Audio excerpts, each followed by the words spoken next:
Doctor মঞ্জুর আহমেদ চৌধুরী, আপনাকে আমাদের অনুষ্ঠানে স্বাগত জানাচ্ছি। ধন্যবাদ।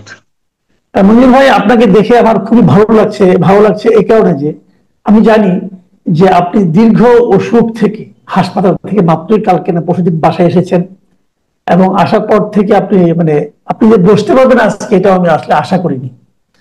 তো যা দেখলাম আপনি এখনো সুস্থ হননি, শরীর দুর্বল আছে, এটা আপনি আমাকে বলেছেন। কাজে আমি লম্বা আলাপ করবো না, আপনার কাছ থেকে সংক্ষেপে নেব। আপনার শরীর এখন কেমন, এটা আগে শুনে নিই। না, এখন দুর্বলতা আছে। এটা একটা অদ্ভুত ভাইরাস। সব রকমের টেস্ট করা হয়েছে, আপনার ডেঙ্গু, জিকা, চিকুনগুনিয়া, করোনা, কোনো কিছুই পাওয়া যায়নি। এইখানে ডাক্তাররা বললেন যে এমন একটা ভাইরাস যেটা মাসেল ব্রেকডাউন করে, যার ফলে মাসেলের আর কোনো শক্তি থাকে না, যার ফলে আমি তো আসলে মৃত্যুর মুখেই পৌঁছে গেছিলাম। আমি 4.5 ঘন্টা ফ্লোরে পড়েছিলাম, কোনোভাবেই আমি দাঁড়াতে পারতেছিলাম না, বাসায় কেউ ছিল না। আল্লাহ সহায়তা করছেন বলে আজকে আবার ফিরে আসতে পেরেছি, শুকর আলহামদুলিল্লাহ। আমার কিন্তু এই একই সমস্যা, আমি ওষুধ থেকে বাসায় ফিরেছি বেশ অনেকদিন হলো, আজকে প্রায় 1 মাস তো হয়ে গেল প্রায়। তো আমার কিন্তু এখনো সে মাসেলে কিন্তু সে পেইনটা আছে। আমি জানি না, ঢাকা শহরে অনেকে, আমি বিভিন্ন হাসপাতালের খবর নিয়েছি, এই রোগটা খুব বেশি হচ্ছে, এবং যদ্দূর আমি জানতে পেরেছি এটা নাকি মশা বাহিত একটা রোগ। এবং আমি বুঝতে পারছি না, এই মশা নিয়ে এখন কেউ কোনো কথাও বলছেন না। আপনি তো একসময় মশা নিয়ে অনেক গবেষণা করতেন, আপনার নিজের সাবজেক্ট ওইটা। আসলে মশার অবস্থাটা কি সেই মুহূর্তে ঢাকা শহরে, বিশেষ করে ঢাকা শহরে মশার অবস্থা খারাপ অবস্থা। কারণ এডিস মশার তো সংখ্যা খুব বেশি দরকার হয় না, অল্প মশাই আপনার রোগের সংক্রমণ ঘটাতে পারে। তবে এই এই যে ভাইরাসটা, এটাকে মশা বাহিত কিনা এটা কিন্তু কনক্লুসিভলি প্রুভেন হয়নি। আমি 2-1 এন্টোমোলজিস্ট যারা লাইনে কাজ করেন তাদের সাথে আলাপ করেছি, এটা একটা মিস্টারি রয়ে গেছে। এটা নিয়ে একটা রিসার্চ হওয়া উচিত ছিল, রিসার্চ তো আর হয়নি। এত বেশি ডামাডল, রাজনৈতিক ডামাডল, এত বেশি ট্রাজেডি, যার ফলে ব্যাকগ্রাউন্ডে চলে গেছে। কিন্তু মানুষ সাফার করতেছে, আমি এখনো সাফার করতেছি, আমার গায়ে এখনো ব্যথা, হাড়ের ভিতরে, তারপর মাসেলে পেইন আছে। তারপরেও যাই হোক, আল্লাহ রক্ষা করেছেন। ঠিক আছে, আমরা রাজনীতি নিয়ে আসি। আমি যে ভূমিকাটা প্রথম দিলাম আপনাকে, আপনি নিশ্চয়ই শুনেছেন এবং এর মধ্যে দেখেছেন যে এই যে চাঁদাবাজি, এবং এই চাঁদাবাজির এই ঘটনার পরে এই সংগঠনের সঙ্গে আগে জড়িত ছিলেন এরকম একটা পরিচিত মুখ, উমামা ফাতেমা। উনি কিন্তু মন্তব্য করেছেন যে এটা শেকড় নাকি অনেক গভীরে। এটা আসলে কেমন হলো ঘটনাটা? এদের উপরে এত আমরা ভরসা করলাম, এরা এই কাজে লিপ্ত হয়ে গেল কেন? এটা আসলে কি যে একটা বিপ্লব, একটা আপনার গণ অভ্যুত্থানকে গলা টিপে হত্যা করা হয়েছে। আপনার যে কয়েকজনকে ধরা হয়েছে তার মধ্যে একজনের কথা জানা যাচ্ছে যে উনি পুলিশ কমিশনের একজন সদস্য। আপনি চিন্তা করে দেখেন যে পুলিশ যে কমিশন হয়েছে, যেখানে পুলিশের রিফর্ম হবে, সেই কমিশনেরই একজন সদস্য, সে আজকে ডাকাতি করতে যেয়ে ধরা পড়লো। এর থেকে ন্যাক্কারজনক, এর থেকে দুর্ভাগ্যজনক কি আর হতে পারে? এটা আমি ভাবতেও পারি না। এখানে কেন এদেরকে পুলিশ কমিশনের সাথে এখনো 1 বছর পর্যন্ত সংযুক্ত রাখতে হবে? কেন মিনিস্ট্রিতে এইসব ইয়াং ছেলেদেরকে অ্যাটাচ করে দেয়া হচ্ছে? কি কারণে দেয়া হচ্ছে? এগুলি আপনার আসলে একেবারে একটা নির্বুদ্ধিতা, এবং রাষ্ট্র পরিচালনায় এদের যে আনাড়িপানা সেটাই প্রমাণিত হয়। কারণ এরা ইয়াং সব ছেলে, এদের আপনার অনেক জিনিসই আছে, এদের জাজমেন্ট নাই, জাজমেন্ট থাকার কথাও না। তাদের 20-22 বছরের একটা ছেলের কাছ থেকে আপনি কি বা আশা করতে পারেন? তাদেরকে আপনি দিয়ে দিচ্ছেন বিশাল ক্ষমতার অধিকারী করে দিচ্ছেন। এই মন্ত্রণালয়, বিভিন্ন মন্ত্রণালয়ে তারা বদলি করতেছে, এটা করতেছে, সেটা করতেছে। কেন? কি কারণে এটা করতে হবে? এটার কোনো যুক্তি নাই। এটার যুক্তি নাই। এটা একটাই যুক্তি আছে যে ডক্টর মোহাম্মদ ইউনূস উনি বলেছেন যে ছাত্ররা তার প্রাথমিক এমপ্লয়ার, সুতরাং এমপ্লয়ারদেরকে সে প্লিজড রাখার জন্য সে দেশের, জাতির এবং রাষ্ট্রের 12টা বাজে 13টা করে দিচ্ছে। এটা ছাড়া আর কোনো কিছু আমি দেখি না। এটা একটা আসলে একটা অশনি সংকেত। এই যে যারা টাকা পয়সা এইভাবে টাকা পয়সা তারা যারা আপনার আদায় করে নিচ্ছে, আমরা তো জানি না এর আগে তারা কত টাকা আদায় করছে, কি করছে না করছে। এদেরকে কেমনে মুক্ত করে আনবেন, কেমনে এই চাঁদাবাজির থেকে এদেরকে আপনি ফিরিয়ে আনবেন? সেটা ফিরিয়ে আনা তো সোজা ব্যাপার না। কিন্তু এই কাজটা কেন উনি করলো? উনি একটা জেনারেশনকে ধ্বংস করে দিল। উনাকে কোথার থেকে সবাই মিলে ধরে আনলো, ধরে আনার পরে রেজাল্ট হলো যে একটা জেনারেশনকে, একটা ইয়াং জেনারেশন, যে জেনারেশনের উপরে অনেক আশা ছিল এবং যে জেনারেশন অসীম সাহস দেখাইছে, একটা ডিক্টেটরকে তারা পরাজিত করছে, তারা মেধা দেখাইছে, তাদের সাহস দেখাইছে, তাদের ত্যাগ ছিল, তিতিক্ষা ছিল, তারা কিন্তু বিরাট কাজ করছে। এই কাজ, তাদের কাজকে কোনোভাবেই আমি ছোটভাবে দেখি না। আমি যতদিন বেঁচে থাকবো, আমি সেই জুলাই আগস্টে এই যে যুবকদের, তরুণদের যে বীরত্ব ব্যঞ্জক যে অ্যাক্টিভিটিস, এটা আমার মনে থাকবে। কারণ আমরা একটা ডিক্টেটরের হাত থেকে মুক্ত তারা করে দিয়েছে, তাদেরকে আমরা নষ্ট করে ফেললাম। এটাই আমার কাছে পেইনফুল মনে হয়। একটা বার কেউ বলল না ডক্টর ইউনূসকে যে আপনি এই কাজটা করেন না। আপনি অনেকবার বলেছেন, প্রথমে বলেছেন যে এই যে 3 জন ছাত্রকে কোনো অবস্থাতেই অ্যাডভাইজার করা উচিত হয় নাই। উচিত তো হয় নাই, উচিত তো এটাতেও যে একটা ভুল কাজ হয়েছে এটা তো প্রমাণিত হয়েছে, এটা তো বলা হয়েছে। আপনি অনেকবার বলছেন, আমি বলেছি, আমরা কেন, অনেকেই বলছে, কিন্তু উনি তো কারো কথা শুনে না। সমস্যা হচ্ছে কি যে বৃদ্ধ লোকেরা অনেক সময় আছে যে তারা যা একটা মনে করে সেটাই সেইভাবেই চালায় যায়। তারা অন্য লোকের অ্যাডভাইস তারা নিতে চায় না। আচ্ছা, আরেকটা কথা, আমরা তো সবাই মনে করি নির্বাচন নিয়ে ভাবছি, এবং নির্বাচন কবে হবে এটা একটা $1 মিলিয়ন কোশ্চেন এই মুহূর্তে। তো কালকে দেখলাম হঠাৎ করে এই যে জাতীয় পার্টি, যেটা কাজী জাফরের যে অংশটা, ক্ষুদ্র অংশটা, সেটা যিনি সভাপতি মোস্তফা জামাল হায়দার, ওনারা একটা গ্রুপ গিয়েছে, ওনারা এক না, বেশ কয়েকটা রাজনৈতিক দল কালকে প্রধান উপদেষ্টার সঙ্গে দেখা করেছেন, সেখানে ওনার দল ছিল। তো উনি বেরিয়ে এসে বললেন যে প্রধান উপদেষ্টা নাকি বলেছেন যে 4-5 দিন, 5-6 দিনের মধ্যে উনি নির্বাচনের তারিখটা ঘোষণা করবেন। তো আপনার কি মনে হয় যে আসলে প্রধান উপদেষ্টা এরকম বলেছেন, নাকি উনি কি শুনতে কি বুঝেছেন, নাকি উনি বলেছেন কিন্তু সেটা আসলে বাস্তবায়ন করবেন, নাকি উনি আসলে 5-6 দিন পরে উনি নিজেও ভুলে যাবেন? না, ওনার কথার উপরে তো আমরা আস্থা রাখতে পারি না, আমাদের আস্থা রাখার কোনো কারণ নেই।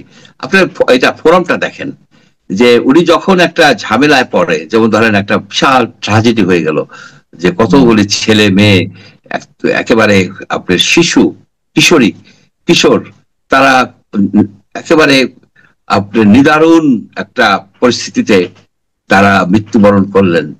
এটা ন্যাশনাল ইস্যু। এই ন্যাশনাল ইস্যুতে ওনার যে রিয়াকশন, ওনার যে হাসি মুখ, ওনার যে অ্যাক্টিভিটিস, এটা পীড়াদায়ক। এই কারণে যে যারা প্যারেন্টস, যারা তাদের শিশুদেরকে হারাইছে, তাদেরকে রাষ্ট্রের প্রধান কিংবা সরকার প্রধানের দায়িত্ব হচ্ছে তাদেরকে সমবেদনা জানানো, তাদেরকে আপনার আশ্বাসের কথা বলা, তাদের পাশে যে দাঁড়ানো। উনি কি দাঁড়াইছে? উনি কিন্তু দাঁড়ায় নাই। উনি এই জ্ঞানটা ওনার হয় নাই।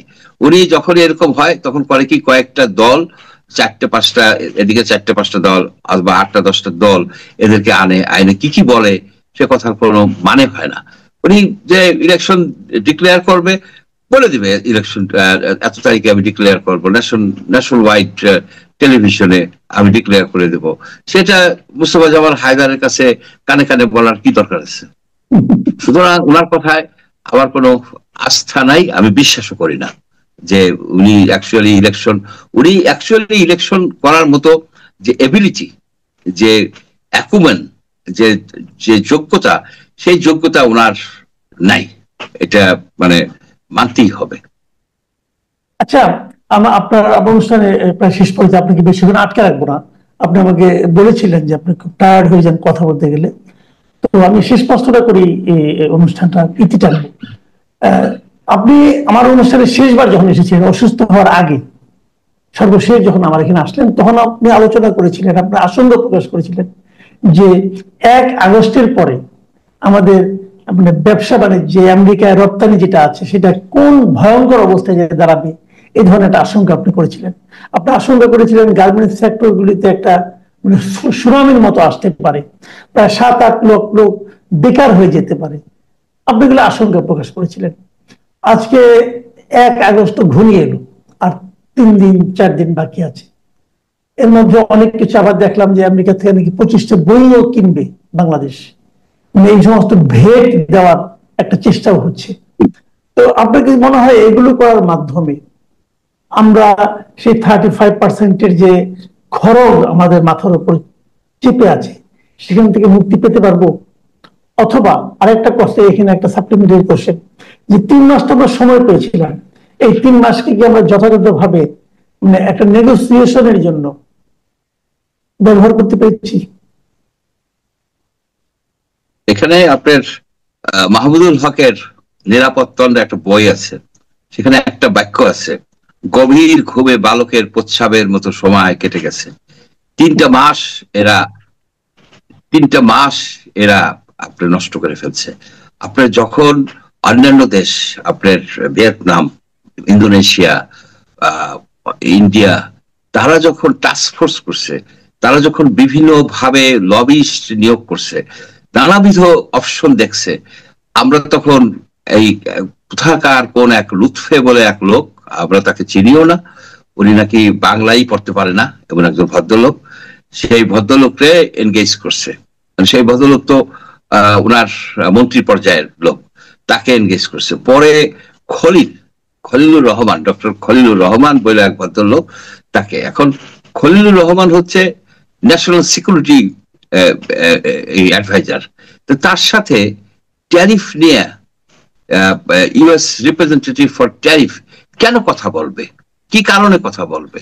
তাদের তো একটা প্রোটোকল আছে, তাদের তো একটা নিয়ম মানে চলে। যখন দেখছে যে পরিস্থিতি খুবই জটিল হয়ে গেছে, সেই সময় আপনার কমার্স মিনিস্ট্রিকে ইনভলভ করছে, অন্যান্য, কিন্তু তারপরেও যারা অ্যাকচুয়ালি স্টেক হোল্ডার, আপনার সেদিনকে কালকে আমি শুনতেছিলাম একে আজাদের যে বক্তব্যটা খুবই আপনার খুবই টাচিং। সে বললো যে তার 60,000 স্টাফ, এই 60,000 স্টাফের বেতন সে কিভাবে দিবে, এবং তারা তো অল্প মার্জিনে কাজ করে, তারা তো বেশি মার্জিন, এবং বেশিরভাগ কাজই করে আমেরিকানদের। এখন এই আমেরিকানদের যে অর্ডার গুলি বাতিল হয়ে যাবে, কারণ 50%, অ্যাকচুয়ালি 51% ওভেনে, এই 51% কাস্টম ডিউটি বা ট্যারিফ দিয়ে কোনো অবস্থাতেই ব্যবসা করা সম্ভব না। অর্থাৎ এই যে যারা ওই আমেরিকায় রপ্তানি করতো, যাদের যে লাইন ছিল, কারখানা সেইভাবে তৈরি করে রাখছিল, সেগুলি কিন্তু আপনার ইনঅপারেটিভ হয়ে যাবে, আইডেল হয়ে যাবে। এটা হয়তো ইউরোপিয়ান ইউনিয়নের যে অর্ডার গুলি আছে তার সাথে কম্পিট করতে যে হোল ইন্ডাস্ট্রিটা সিক হয়ে যাবে। এখন আপনি যদি দেখেন, এই গার্মেন্টস ইন্ডাস্ট্রিটা কিন্তু গড়ে উঠছে গার্মেন্টস মালিকদের ঐকান্তিক প্রচেষ্টায় কিন্তু তারা এই পর্যায়ে নিয়ে আসছে। তারা সারা বাংলাদেশের 40 লক্ষ লোকের কর্মসংস্থান করে, তারা আপনার সবচেয়ে বেশি রেমিটেন্স আনে, এক্সপোর্ট করে তারা আনে, তাদেরকে তারা কনফিডেন্সে নেয় নাই। এই যে এনজিও পার্টি, এই যে ডক্টর ইউনূস তো সব এনজিও নিয়ে কাজ করছে, এনজিওরা কেন সেই মালিকদেরকে এদের ইনভলভ করে নাই? ইন্দোনেশিয়া করতে পারছে, তো উনি করতে পারে নাই কেন? কি কারণে? উনি কি বিরাট পণ্ডিত হয়ে গেছে?